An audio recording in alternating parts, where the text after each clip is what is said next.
Hola, saludos a todos. En esta ocasión abordaremos el tema de trombosis de seno longitudinal. ¿Y por qué es importante que conozcamos este tema? Pues es debido a que esta patología posee múltiples causas y cuadros muy variables. Por esta razón, cualquier médico o especialista puede encontrarse con ella y será importante sospechar o diagnosticar este tipo de enfermedad, ya que puede llegar a tener consecuencias graves de no ser así. Para comenzar, debemos saber que la trombosis de seno longitudinal es también llamada trombosis de seno sagital superior.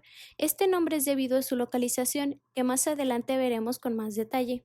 Es importante mencionar que esta patología forma parte de las trombosis venosas cerebrales, donde nos enfocaremos en esta debido a que su localización es la más frecuente. También es de difícil diagnóstico debido a que, como ya sabemos, su sintomatología es muy variable y posee muchos factores que predisponen a ella. Se puede decir que esta patología es poco frecuente con respecto a otros accidentes cerebrovasculares, pero pueden llegar a tener consecuencias graves de no recibir un tratamiento oportuno. Entre estas consecuencias puede estar el coma e incluso la muerte. Para entender mejor su localización y comprender las consecuencias de esta patología, daremos un repaso por anatomía. Como su nombre lo dice, se encuentra en la línea media, es decir, en el borde superior de la hoz del encéfalo, que va desde la apófisis crista galli hasta la protuberancia occipital interna. Entonces, este seno forma parte del sistema venoso superficial, el cual posee venas superficiales que drenan en diversos senos. Las venas laterales y mediales ascendentes drenan en el ya mencionado seno sagital superior. Este seno es considerado parte de los senos durales que, por definición, son espacios rígidos que se encuentran en la dura madre y que recogen el drenaje de venas superficiales y profundas y otras estructuras como venas subcorticales e intracorticales, que transportan la sangre a las venas corticales más grandes y estas drenan en estos senos, donde la mayoría llega al seno sagital superior, y este transporta la sangre a senos transversales y así continúa con el seno sigmoides y venas yugulares. En esta imagen, que es una venografía por resonancia magnética, podemos observar con qué frecuencia ocurre la trombosis en diferentes senos y venas del sistema venoso. Como se muestra, destaca la localización del seno sagital superior con 62%, seguido por el seno transverso con 41 a 45%, entre otras estructuras con menor incidencia. Con respecto a la epidemiología, la incidencia de las trombosis venosas cerebrales es de 0.22 a 0.57 por 100.000 personas al año. Se encuentra más frecuentemente en pacientes jóvenes, lo que lo puede diferenciar de otros accidentes cerebrovasculares de tipo arteriales. La mayoría de los pacientes se encuentra entre los 20 y los 50 años de edad, con una edad media de 37 años. Es más frecuente en mujeres, con una relación de 3 a 1 con respecto a los hombres, además de que en las mujeres esta edad media mencionada se encuentra alrededor de los 34 años, mientras que en los hombres es alrededor de los 42 años. Esto se puede explicar debido a que las mujeres están más expuestas a factores que predisponen esta trombosis, los cuales veremos más adelante. Aproximadamente el 8% de los pacientes corresponden a una edad mayor de 65 años y la incidencia en niños es de 0.7 por 100.000 personas al año, con un pico de casos en recién nacidos. Hablaremos un poco sobre la patogénesis de esta enfermedad, la cual va a involucrar, obviamente, la obstrucción del seno dural, que en este caso podría ser el seno sagital superior, y así va a obstruir el drenaje del tejido cerebral. De esta manera se van a llevar a cabo dos mecanismos principales. Uno es la interrupción de la barrera hematoencefálica, que provocará una disminución en la reabsorción del líquido cefalorraquídeo, la cual ocurre en las granulaciones aracnoideas, que drenan justamente en el seno sagital superior, y así harán un aumento en la presión intracraneal, lo que nos lleva a la conclusión de que es frecuente la presencia de presión intracraneal elevada cuando hay una trombosis del seno sagital superior, pero también puede ocurrir en trombosis de otra localización, como el seno transverso o lateral. El segundo mecanismo será el aumento de la presión venosa y capilar, causando así un edema vasogénico. A medida que la presión intravenosa aumenta, puede conducir a un edema cerebral localizado y una hemorragia debido a su ruptura. Este constante aumento de presión intravenosa provocará un aumento en la presión intravascular y una disminución en la presión de perfusión cerebral, lo que va a disminuir el flujo sanguíneo cerebral y así se va a desarrollar una falla en el metabolismo energético y esto permitirá la entrada de agua por una falla en la bomba de sodio-potasio ATPasa, lo que finalizará con un edema citotóxico. A continuación, se muestran los factores principales que predisponen a la trombosis venosa cerebral, que son poseer condiciones protrombóticas genéticas o adquiridas, como en este caso las trombofilias, el consumo de anticonceptivos orales, el embarazo y el puerperio, malignidad, como es el cáncer, especialmente neoplasias hematológicas, alguna infección, como por ejemplo meningitis, otitis, mastoiditis o alguna enfermedad infecciosa sistémica, y lesiones de la cabeza y precipitantes mecánicos, como es el caso de traumatismos o cirugías. Estos factores también se pueden dividir en trombofilias adquiridas o genéticas. Entre las adquiridas más comunes tenemos el embarazo, el puerperio, el uso de anticonceptivos orales y la malignidad. Y como parte de las genéticas se refiere a condiciones como deficiencia de antitrombina, proteína C o deficiencia de proteína S, mutación del factor 5 Leiden, mutación del gen de protrombina o hiperhomocisteinemia, que pueden llevar al paciente a un evento protrombótico con un traumatismo cráneoencefálico, una punción lumbar, una colocación de un catéter yugular, una cirugía, una infección o algunos medicamentos que pueden predisponer a esta. Es importante tomar en cuenta que las manifestaciones que generalmente presentan los pacientes se pueden asociar con la localización de la trombosis, ya que estas manifestaciones se pueden clasificar en síndromes y esto es depender de dónde se está llevando a cabo la trombosis, ya que en algunas localizaciones son característicos los síndromes que se pueden presentar. Cuando hablamos de la trombosis de seno sagital superior, lo más frecuente es encontrar un síndrome de hipertensión intracraneal aislada. A lo que me refiero con esto es un dolor de cabeza con o sin vómito, papiledema y problemas visuales, que pueden ser oscurecimientos que coinciden con mayor intensidad del dolor de cabeza y pueden guardar relación con una presentación crónica. También se puede acompañar por un déficit motor o en algunas ocasiones convulsiones. Generalmente pueden poseer signos motores bilaterales, incluida la parapesia. En niños, el cuadro clínico puede ser de signos de lesión cerebral difusa, coma y convulsiones, especialmente en recién nacidos. En niños mayores se pueden presentar manifestaciones muy parecidas a las de los adultos e incluir dolor de cabeza y hemiparesia. En los adultos mayores se puede presentar depresión y cambios en el estado mental, que son los más frecuentes, mientras que dolores de cabeza y la hipertensión intracraneal aislada son menos comunes. Es importante saber que el dolor de cabeza es el síntoma más frecuente en todas las trombosis venosas cerebrales y puede ser la primera manifestación o la única.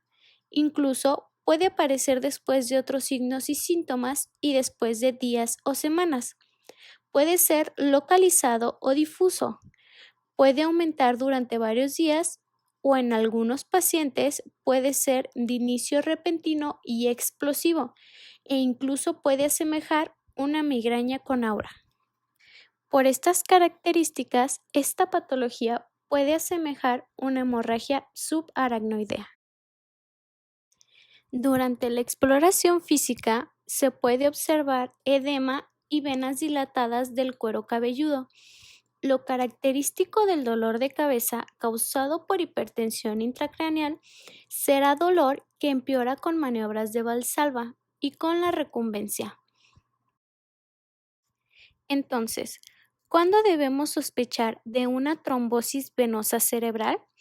Esto es, cuando el paciente llega con un dolor de cabeza de nuevo inicio que no se parece a otros dolores que haya sufrido previamente y que sean diferentes debido a una mayor intensidad o mayor frecuencia, que presente signos o síntomas de hipertensión intracraneal, encefalopatía como cambios en el estado mental o estupor, convulsiones o signos y síntomas neurológicos focales.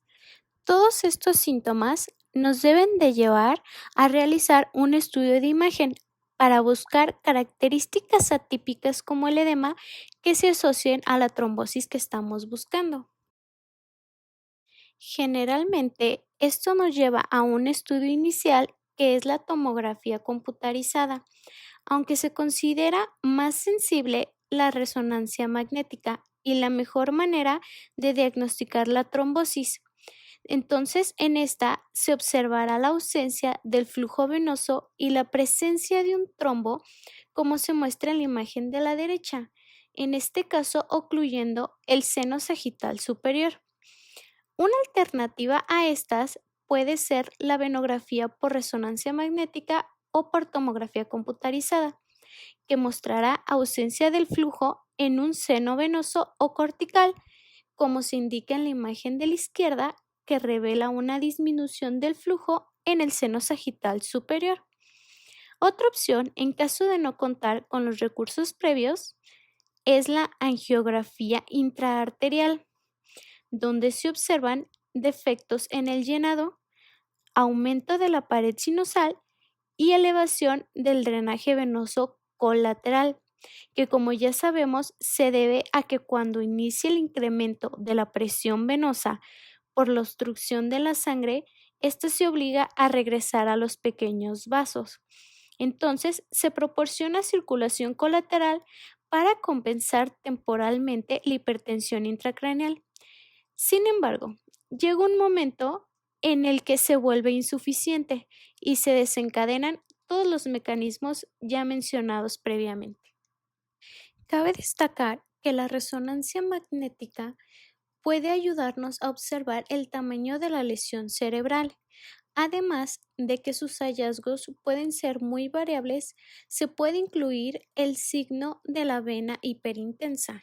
Dentro de las desventajas de la resonancia magnética es en todo caso su disponibilidad o que puede tener un uso limitado en pacientes con marcapasos cardíacos, claustrofobia o pacientes con insuficiencia renal crónica.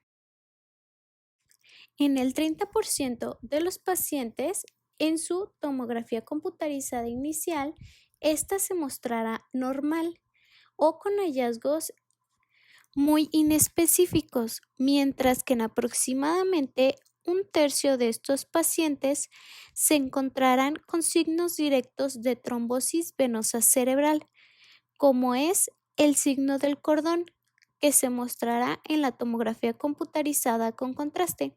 Generalmente es una hiperdensidad curvilínea o lineal sobre la corteza cerebral, causada por una vena cortical trombosada.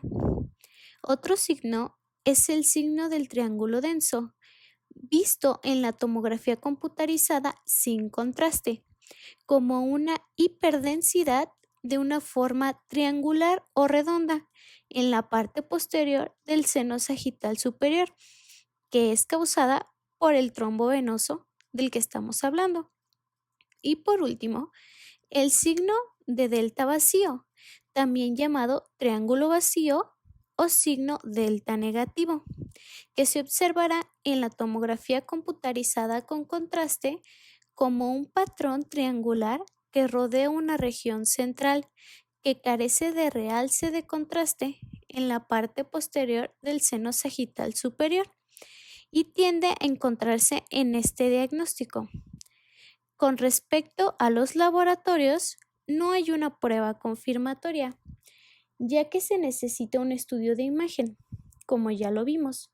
Sin embargo, se recomienda solicitar un conteo sanguíneo completo, un panel de química, tiempo de protrombina, tiempo de tromboplastina parcial activada, ya que estos parámetros pueden sugerir un estado hipercoagulante, una infección o un proceso inflamatorio que nos puede ayudar a encontrar el o los factores predisponentes a una trombosis de esta índole. El dímero D, por su parte, cuando se encuentra elevado, juega un papel muy importante en la exclusión de este diagnóstico o puede respaldar el diagnóstico de trombosis venosa cerebral, pero en el caso de que salga normal, no excluye del todo este diagnóstico, especialmente en el caso de pacientes con síntomas sospechosos y factores predisponentes ya establecidos. La punción lumbar puede ser útil para descartar meningitis en pacientes con trombosis venosa cerebral que se presentan con hipertensión intracraneal aislada. Además, sirve para medir y disminuir el líquido cefalorraquídeo, que en algunas ocasiones puede aliviar el dolor de cabeza. Para el tratamiento dependerá de las condiciones del paciente. Por ejemplo, en adultos con trombosis venosa cerebral sintomática, con o sin infarto venoso hemorrágico, su anticoagulación inicial puede ser heparina subcutánea de bajo peso molecular o heparina intravenosa.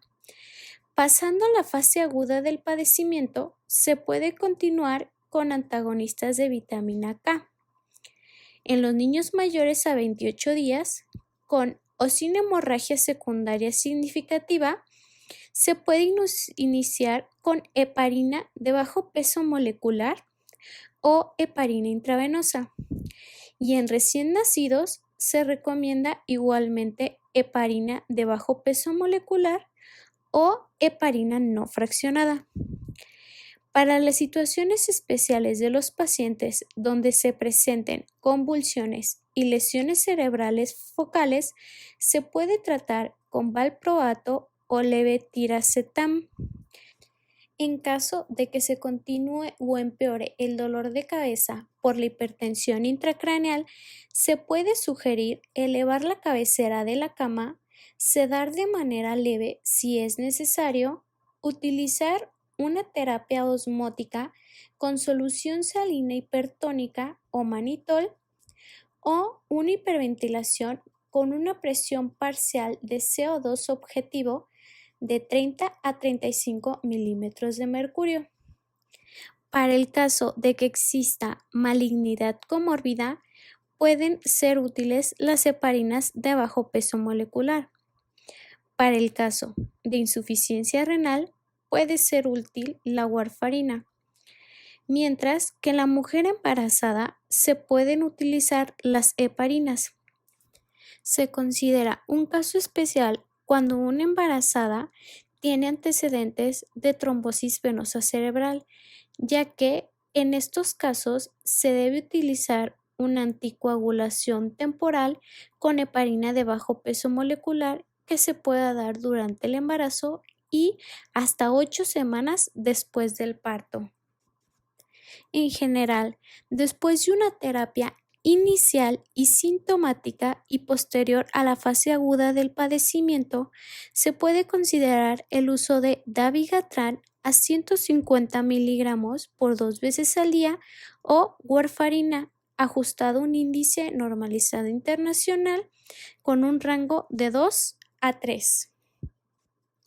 También es importante considerar pruebas para detectar condiciones protrombóticas que incluyen proteína C, proteína S, deficiencia de antitrombina, síndrome antifosfolípido, mutación de protrombina y factor 5 de Leiden, que pueden ser beneficiosas para el tratamiento de estos pacientes si es que se sospecha de una de estas etiologías. Las pruebas de proteína C, proteína S y deficiencia de antitrombina generalmente están indicadas de 2 a 4 semanas después de completar la anticoagulación inicial. Esta anticoagulación ya establecida debe de durar de 3 a 6 meses cuando se trata de una trombosis venosa cerebral provocada. ¿A qué me refiero con esto? A las etiologías como infección, embarazo o traumatismo, y debe durar de 6 a 12 meses para una trombosis venosa cerebral no provocada, por ejemplo, por enfermedades inflamatorias como lupus, en presencia de malignidad o condiciones hematológicas ya mencionadas. Y también es fundamental que se evalúen constantemente los campos visuales y agudeza visual en caso de que éste haya sido afectado, especialmente en niños. No hay que olvidar que en caso de infección deben ser necesarios antibióticos. El siguiente diagrama nos presenta el algoritmo propuesto para el manejo de una trombosis venosa cerebral, que nos señala distintos diagnósticos diferenciales que tenemos que tomar en cuenta. Un estudio confirmatorio de imagen y la indicación de la anticoagulación inicial si no existe una contraindicación a esta. También nos señala que el tratamiento posterior dependerá de si hay daño neurológico o no, además de su terapia sintomática. Con respecto al pronóstico, existen diversos factores que pueden predisponer a un mal pronóstico, como es la infección del sistema nervioso central, cualquier presencia de malignidad, trombosis del sistema venoso profundo, hemorragia en la tomografía computarizada de cabeza o por resonancia magnética, escala de coma de Glasgow menor a 9 al ingreso, anomalía del estado mental, edad mayor a 37 años y género masculino. Estos factores son importantes ya que pueden predisponer a nuestro paciente a un mayor deterioro. Sin embargo, generalmente se tiene un pronóstico favorable si se atiende apropiadamente la trombosis presente. También puede ser utilizada la escala de Rankin, ya que esta nos puede ayudar a saber el pronóstico funcional a 6 meses después del inicio de la trombosis venosa cerebral. En este caso, los factores a considerar son la presencia de malignidad, coma de admisión, trombosis que afecta al sistema venoso profundo, alteración del estado mental al ingreso, género masculino y hemorragia intracraneal al ingreso. Dependiendo de la puntuación que tenga nuestro paciente, será la descripción a llegar a los 6 meses, aunque se debe tomar en cuenta que esta escala tiene una alta sensibilidad, pero poca especificidad. Esto sería todo de mi parte sobre este tema. Espero que les haya ayudado a saber cómo diagnosticar y lo importante que es sospechar una trombosis de esta índole. Muchas gracias.